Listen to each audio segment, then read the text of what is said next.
Happy Monday, everyone. We're going to start off with a bell ringer. I would like you to please draw a diagram that shows light being reflected.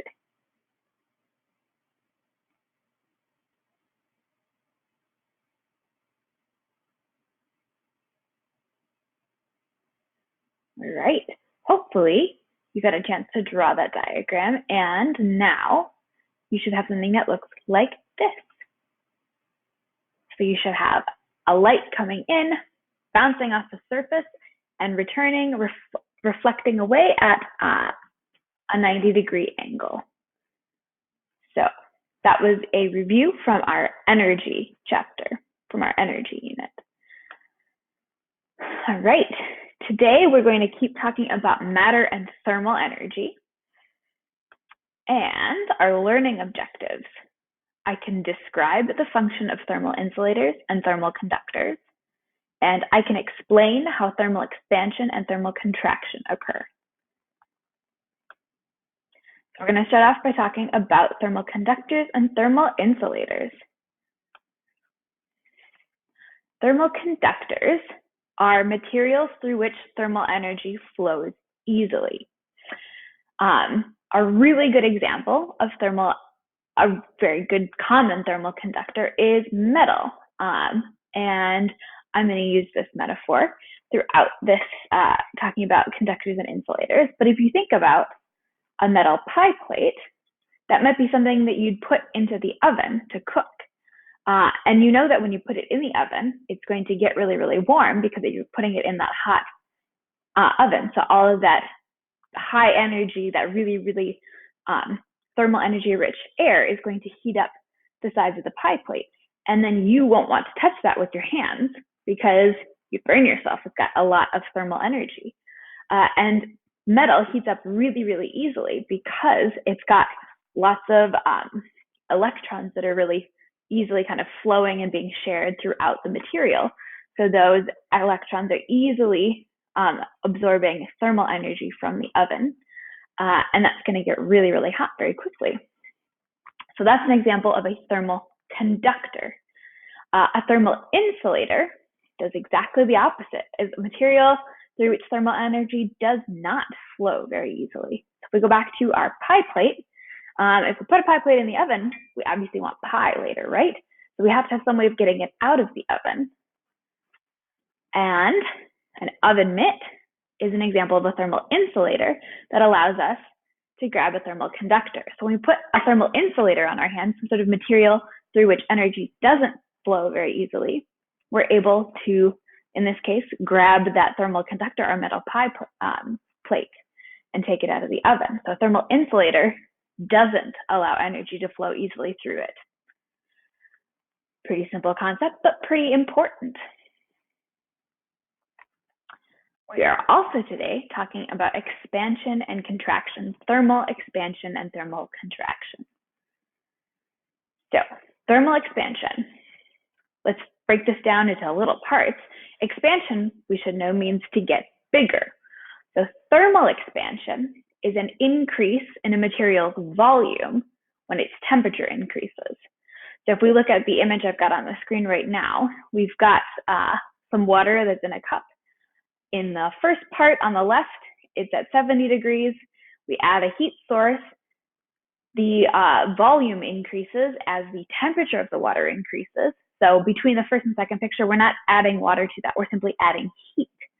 And then in our third picture, we've added more. We've added an even greater heat source, and the volume of that liquid keeps on expanding so much so that it becomes too big for its container. Now, thermal contraction is pretty much exactly the opposite of that, right? Because the word contract means to get smaller. I know the word contract also sounds like contract, so we have to pay attention when we're reading because we need to make sure we're using the correct definition. So here we're talking about contract as in to get smaller. Thermal contraction is when there is a decrease in a material's volume. So it looks like it gets smaller when its temperature decreases. And actually a really good example of this is thermometers that contain some sort of liquid. So maybe you've seen an old mercury thermometer, or you have maybe a thermometer in a window that you use to gauge the temperature outside. But that liquid, as it gets warmer, the liquid goes up, right? So you can see that it's at a higher temperature.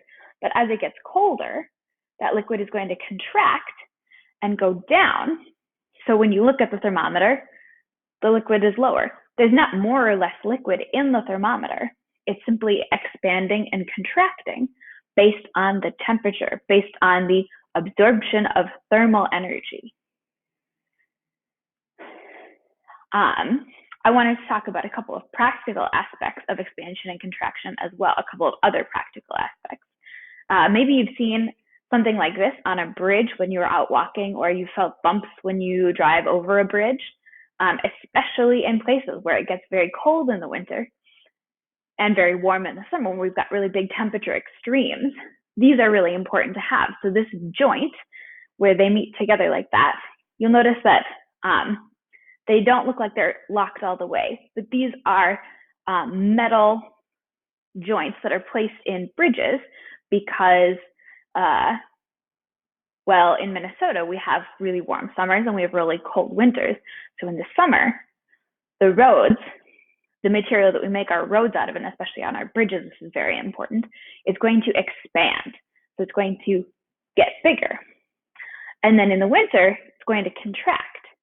And when we put these sorts of joints in, we can have that happen in the metal and the material that the roads are made out of on either side of it pushing in and then withdrawing.